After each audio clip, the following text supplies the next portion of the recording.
Move foundation কওমি অঙ্গনে ক্রুসেডারদের বুদ্ধিবৃত্তিক ও সাংস্কৃতিক আগ্রাসন পার্ট 2। প্রিয় দর্শক, আপনাদেরকে স্বাগত জানাচ্ছি বাংলাদেশে মুভ ফাউন্ডেশন নিয়ে অনুসন্ধানী সিরিজের দ্বিতীয় পর্বে। গত পর্বে আমরা পরিচয় করিয়ে দিয়েছিলাম মার্কিন এজেন্ট সাইফুল ইসলাম ও তার প্রতিষ্ঠিত মুভ ফাউন্ডেশনের সাথে। মূলত ইসলামের বিরুদ্ধে আমেরিকার বৈশ্বিক যুদ্ধের অংশ হিসেবে ইসলামকে বিকৃত করার এজেন্ডা বাস্তবায়নের কাজ করছে এই মুভ ফাউন্ডেশন। আজকের পর্বে আমরা আলোচনা করব মুভ ফাউন্ডেশনের কাজের কৌশল নিয়ে। আপনাদের সামনে তুলে ধরব কিভাবে মিষ্টি মিষ্টি কথা, এসি রুমের বাতাস, বুদ্ধিজীবী হওয়ার মোহ আর অর্থের লোভ তৈরি করে কওমি অঙ্গনের ছাত্র শিক্ষকদের বিভ্রান্ত করছে ক্রুসেডারদের এই এজেন্টরা। মুভের কর্মকৌশল। উপরে উপরে মুভ বলে বেড়ায় যে তারা কাজ করছে সামাজিক সম্প্রীতি, মূল্যবোধ আর স্বাস্থ্য সচেতনতা তৈরির জন্য। তারা কওমি অঙ্গনের ছাত্রদেরকে ইংরেজি, আইটি এবং বিভিন্ন বিষয়ে প্রশিক্ষণ দিতে চায়। কওমির ছাত্রদেরকে যুক্ত করতে চায় সমাজের মূলধারায়।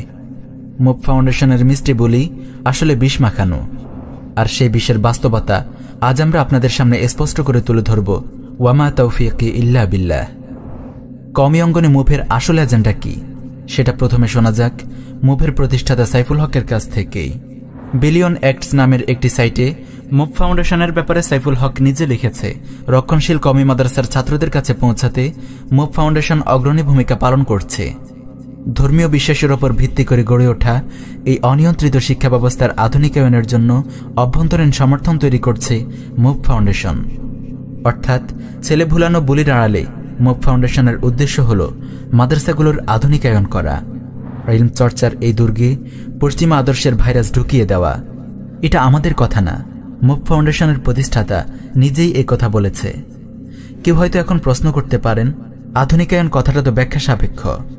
আধুনিকায়ন বলতে হয়তো তারা বিভিন্ন প্রশিক্ষণের কথা বোঝাচ্ছে। এই একটা কথা থেকে তো তাদেরকে দোষী সাব্যস্ত করা যায় না। এই প্রশ্নের উত্তর আমাদের কাছে আছে, তবে উত্তর আমরা দিব না। এই প্রশ্নের উত্তর আমরা আপনাদেরকে জানিয়ে দিব মুভের প্রতিষ্ঠাতার মুখ থেকেই। মুভের সাইফুলের কথা থেকেই আপনাদের কাছে স্পষ্ট হয়ে যাবে আধুনিকায়ন বলতে তারা ঠিক কি বোঝাচ্ছে। ঢাকা ট্রিবিউনে এবং মুভের নিজস্ব সাইটে প্রকাশিত চেঞ্জিং দ্য লেন্স নামের একটি সাক্ষাৎকারে সাইফুল বলে, আমরা যদি প্রাথমিকভাবে কিছু বিতর্কিত বিষয় এড়িয়ে গিয়ে বেসিক কিছু পয়েন্টে মনোযোগ দেই, তাহলে আশা করা যায় একসময় তারা কওমি মাদ্রাসার ছাত্র ও শিক্ষকরা নিজেরাই বড় বিতর্কিত এবং জটিল বিষয়গুলো নিয়ে প্রশ্ন তুলবে। যেমন ধরুন, বয়সন্ধিকালের সময়কার স্বাস্থ্য সচেতনতা কিংবা পরিবার পরিকল্পনা। এই ধরনের বিষয়গুলো নিয়ে আপনি তাদের সাথে সরাসরি কথা বলতে পারবেন না, এগুলো তাদের কাছে ট্যাবু বা নিষিদ্ধ বিষয়। কিন্তু আপনি যদি বিষয়টাকে নিয়ে একটু ভেঙে ভেঙে আগান, যদি ধাপে ধাপে কিছু যুক্তি, কিছু প্রশ্ন, কিছু ব্যাখ্যা তাদের সামনে উপস্থাপন করেন, তখন তারা অনেক সহজে সেটা গ্রহণ করবে। অন্যান্য এনজিওরা কি করে? তারা গিয়ে সরাসরি যৌন শিক্ষা এবং পরিবার পরিকল্পনার কথা বলে। স্বাভাবিকভাবেই মাদ্রাসাগুলো এরকম আলোচনা মেনে নেয় না। কিন্তু আপনি যদি তাদের সাথে বসেন, সময় দেন, একটু অন্যভাবে প্রশ্নগুলো উপস্থাপন করেন, তাহলে তারা গ্রহণ করে এবং অনেক সময় নিজে থেকেই আগ্রহ দেখায়। চূড়ান্ত ফলাফল নির্ভর করবে কিভাবে আমরা তাদের কাছে বিষয়গুলো উপস্থাপন করছি তার উপর। অর্থাৎ মুভ ফাউন্ডেশনের আগ্রহের জায়গাটা অন্য 10টা এনজিওর মতোই, যৌন শিক্ষা, পরিবার পরিকল্পনা, নারীর ক্ষমতায়ন ইত্যাদি। তারা ইসলামের শিক্ষা ভুলিয়ে কওমির ছাত্রদেরকে এগুলো শেখাতে চায়। কিন্তু অন্যান্য এনজিওর সাথে তাদের পার্থক্য হল সরাসরি এই বিষয়গুলো নিয়ে তারা কথা বলে না, বরং কৌশলে একটু একটু করে বিষয়গুলো মাথায় ঢুকিয়ে দেয়। একই সাক্ষাৎকারে সাইফুল আরও বলে, কওমিরা সংস্কার শব্দটি পছন্দ করে না। এই শব্দের ব্যাপারে তাদের আপত্তি আছে, কারণ তারা মনে করে তাদের জীবনে কোরআনের অবস্থান সুনিশ্চিত ও চিরন্তন। তাই এখানে সংস্কারের প্রশ্নই আসতে পারে না। সংস্কারের ধারণা এর সাথে সাংঘর্ষিক, তাই সংস্কার কথাটা ব্যবহার করা যাবে না। কিন্তু এর বদলে যদি আমরা বিজ্ঞানের বিষয়টা নিয়ে আসি, তাহলে সেটা কার্যকর হয়। আমি যখন তাদের সামনে বিজ্ঞান ও ইসলামের তুলনা নিয়ে আসলাম, বিভিন্ন বিষয়ে দুটোর অবস্থানের উদাহরণ টানলাম এবং বললাম যে অনেকে মনে করছেন নিরেট বিশ্বাস কেন্দ্রিক মনোভাবের কারণেই ইসলাম আজ পিছিয়ে আছে, তখন মাদ্রাসার শিক্ষক ও প্রিন্সিপালরা সেটা গ্রহণ করলেন। তারা এটা নিয়ে চিন্তিত এবং এটা পরিবর্তন করতে চান। অর্থাৎ মুভ আসলে চাচ্ছে কওমি মাদ্রাসার ভেতরে চিন্তার একটি আমূল পরিবর্তন ও সংস্কার আনতে, কিন্তু আগেকার অন্যান্য এনজিওগুলোর মতো না এগিয়ে তারা কাজ করছে সূক্ষ্মভাবে। সহজ ভাষায় বলা যায়, শাহরিয়ার কবির, মুনতাসির মামুন কিংবা শাহবাগী সেকুলারদের মতো করে মুভ কওমি অঙ্গনের ছাত্র শিক্ষকদেরকে তুচ্ছতাচ্ছিল্য করছে না, তাদের বিরুদ্ধে বলছে না। মুভ তাদের মাথায় হাত বুলাবে, পিঠ ছাপড়ে দেবে, বাহবা দিবে, তারপর মাথায় হাত বুলাতে বুলাতে তাদের দিন ছিনিয়ে নিবে। মুভের এই কার্যকলাপের প্রধান একটি উদ্দেশ্য হল সেকুলারিজম তথা ধর্মনিরপেক্ষতা প্রচার করা। মুভ চায় কওমি ছাত্ররা বিশ্বাস করুক ইসলাম শুধু ব্যক্তিগত জীবনের জন্য প্রযোজ্য, রাষ্ট্র চলবে মানবরচিত আইন দিয়ে। চেঞ্জিং দ্য লেন্স শিরোনামের সাক্ষাৎকারে সাইফুল বলে, সংবিধান নিয়ে শেখানোর ব্যাপারেও তাদের কিছু দ্বিধা ও আপত্তি ছিল, কিন্তু আমরা তাদেরকে বোঝালাম যে প্রত্যেক মুসলিমদের জীবনে কোরআন যেমন একটা গুরুত্বপূর্ণ কিতাব, একইভাবে সংবিধান হল সেই অলঙ্ঘনীয় মূল নীতিমালা যার দ্বারা একটি রাষ্ট্র পরিচালিত হবে। অর্থাৎ সূক্ষ্মভাবে মুভ ফাউন্ডেশন শেখাচ্ছে যে কোরআন দিয়ে ব্যক্তিগত জীবন চলতে পারে, কিন্তু রাষ্ট্র চলতে হবে মানবরচিত সংবিধান দিয়ে। এভাবেই নানা অজুহাতে ধর্মনিরপেক্ষতার কুফরি আদর্শ দিয়ে কওমি তরুণদের ব্রেন ওয়াশ করছে মুভ ফাউন্ডেশন। কিভাবে নানা সভা, সেমিনার আর কর্মশালার মাধ্যমে তারা এই কাজটা করছে তার একটি উদাহরণ দেখা যাক। 2017 সাল থেকে শুরু করে 2019 সাল পর্যন্ত বিভিন্ন জায়গায় কওমি মাদ্রাসার ছাত্রদেরকে নিয়ে মৌলিক প্যারালিগ্যাল প্রশিক্ষণ করেছে মুভ ফাউন্ডেশন।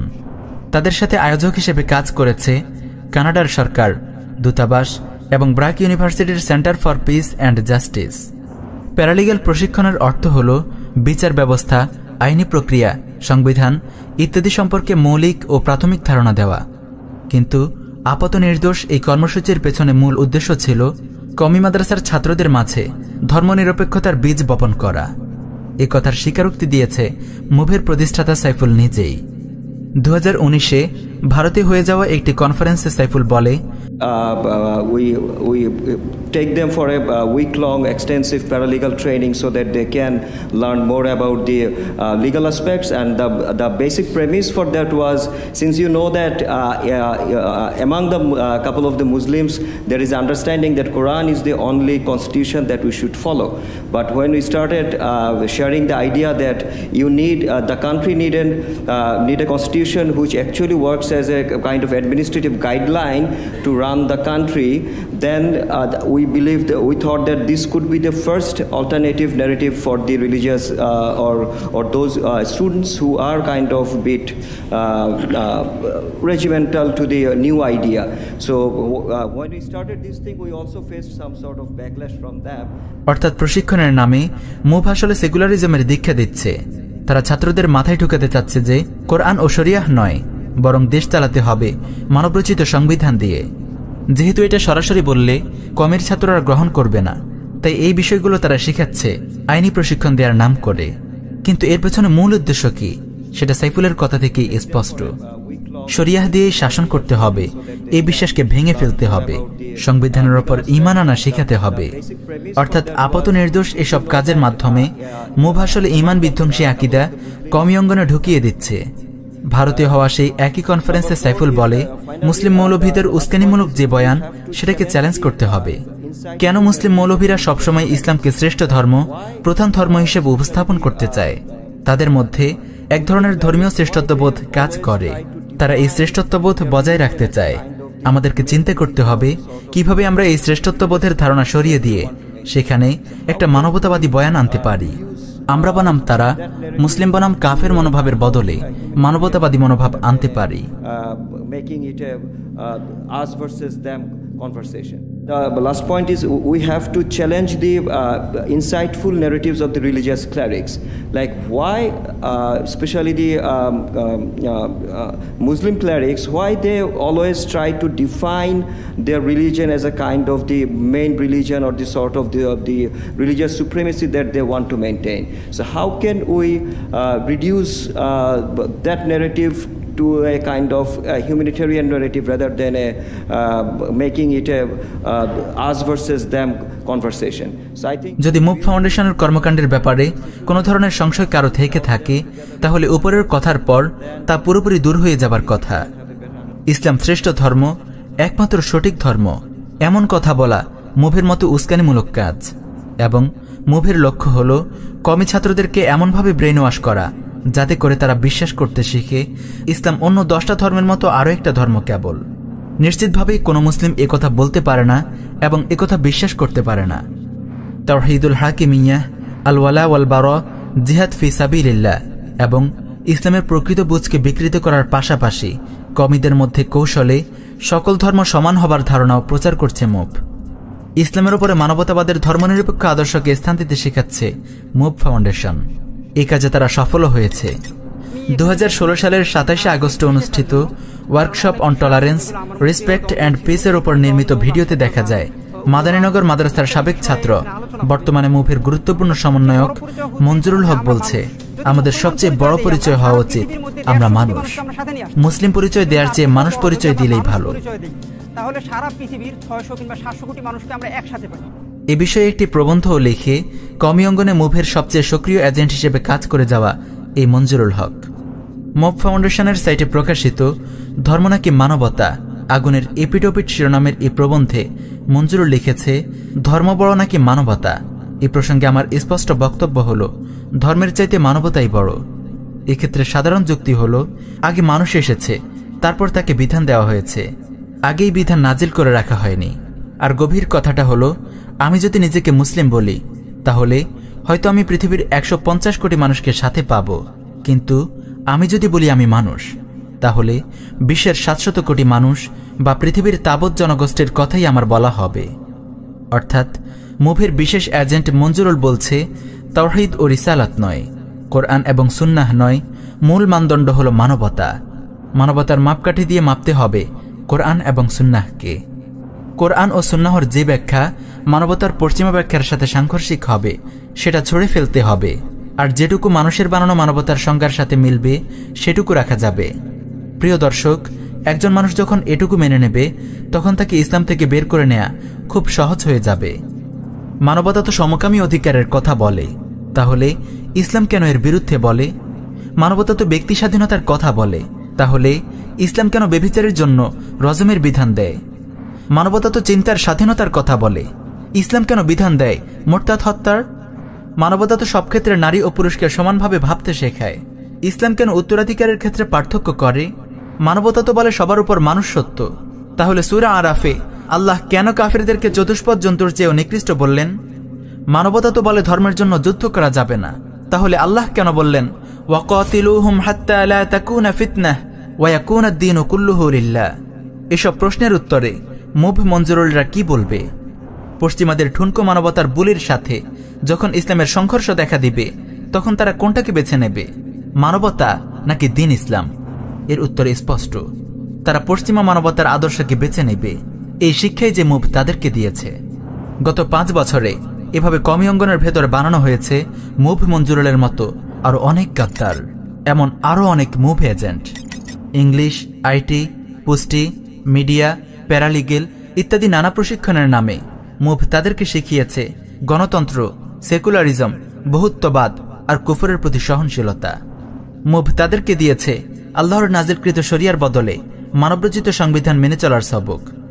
সেই সাথে কওমি অঙ্গনের উল্লেখযোগ্য একটি অংশকে মুভ এ বিষয়টি বিশ্বাস করাতে পেরেছে যে তারা আসলে কওমি অঙ্গনের ভালো চায়। মুভের অনুষ্ঠানে যাওয়া অনেকেই নিজেদের অবস্থানকে সমর্থন করে বলে, আমি এত কিছু জানি না, কিন্তু আমি যে অনুষ্ঠানে বা আলোচনায় গিয়েছি সেটা কওমি অঙ্গনের জন্য উপকারী হবে মনে করি। এই একই গল্প শুনিয়ে ফাঁদে পেলে দিয়েছে অনেক মুরব্বী পর্যায়ের ব্যক্তিকেও।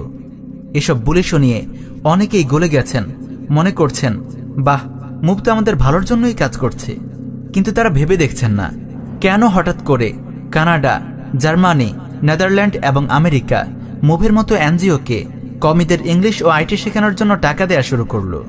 কেন ইসলামের বিরুদ্ধে যুদ্ধরত বিশ্বজুড়ে লক্ষ লক্ষ মুসলমানের হত্যাকারী এই রাষ্ট্রগুলো আজ কওমি মাদ্রাসার ছাত্রদেরকে নিয়ে এত চিন্তিত হয়ে গেল? বাস্তবতা হলো আমেরিকার মুভ চক্রান্ত হলো ব্রিটিশদের কাদিয়ানি চক্রান্তের আপডেটেড এক ভার্সন। এরা ইসলামের নামে কুফর প্রচার করতে চায়, কওমি মাদ্রাসার ছাত্রদের সামনে মূল্য ঝুলিয়ে তাদের ঈমান কেড়ে নিতে চায় এবং তাদেরকে পরিণত করতে চায় কুফরের এজেন্টে। হে ওলামায়ে কেরাম, হে তালিবুল ইলম, আপনারা যারা মুভের তৎপরতা এবং চক্রান্তের ব্যাপ্তি সম্পর্কে এর অন্ধকারে ছিলেন, আজ আমরা আল্লাহর ইচ্ছায় আপনাদের সামনে সত্যকে তুলে ধরলাম। আমরা অকাট্য দলিল প্রমাণ সহ তাদের কথা দিয়ে তাদের বাস্তবতা উপস্থাপন করলাম এবং এই সত্য অস্বীকার করার ক্ষমতা মুভেরও নেই। মহান আল্লাহ সাক্ষী, আমরা পৌঁছে দিয়েছি।